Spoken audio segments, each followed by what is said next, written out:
दोस्तों, आज की कहानी एक ऐसे शख्स की है जिसने अपनी पूरी जिंदगी दौलत जमा करने में गुजार दी। शहर के सबसे बड़े महल में रहने वाला सुलेमान साहब हर वक्त सिर्फ एक ही चीज के बारे में सोचा करते थे, और ज्यादा पैसा।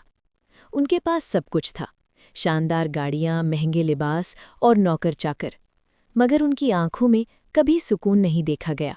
एक शाम सुलेमान साहब अपने बाग में बैठे थे कि उनकी नज़र एक पुराने माली पर पड़ी जो बड़े सुकून से एक सूखी रोटी पानी में भिगोकर खा रहा था।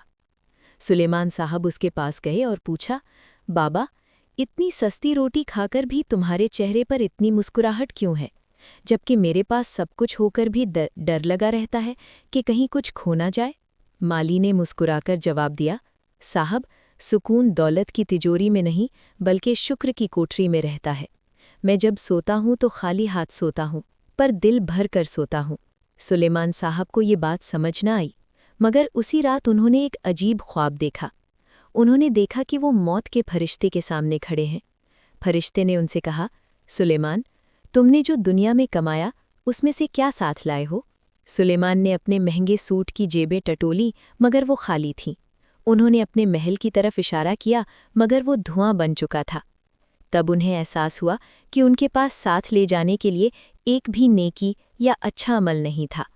अगले दिन जब सुलेमान की आंख खुली तो वो बदल चुके थे। उन्होंने अपनी दौलत का बड़ा हिस्सा गरीबों, यतीमों और बेसहारा लोगों के लिए वक्फ कर दिया। अब वो महंगे महल में नहीं रहते थे, मगर उनकी मुस्कुराहट उस माली से भी ज्यादा गहरी हो गई थी।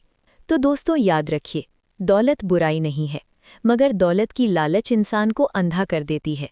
हम दुनिया में खाली हाथ आए थे और खाली हाथ ही जाएंगे, मगर दरमियान में जो अच्छा हम दूसरों के लिए करेंगे वही हमारी असली कमाई होगी।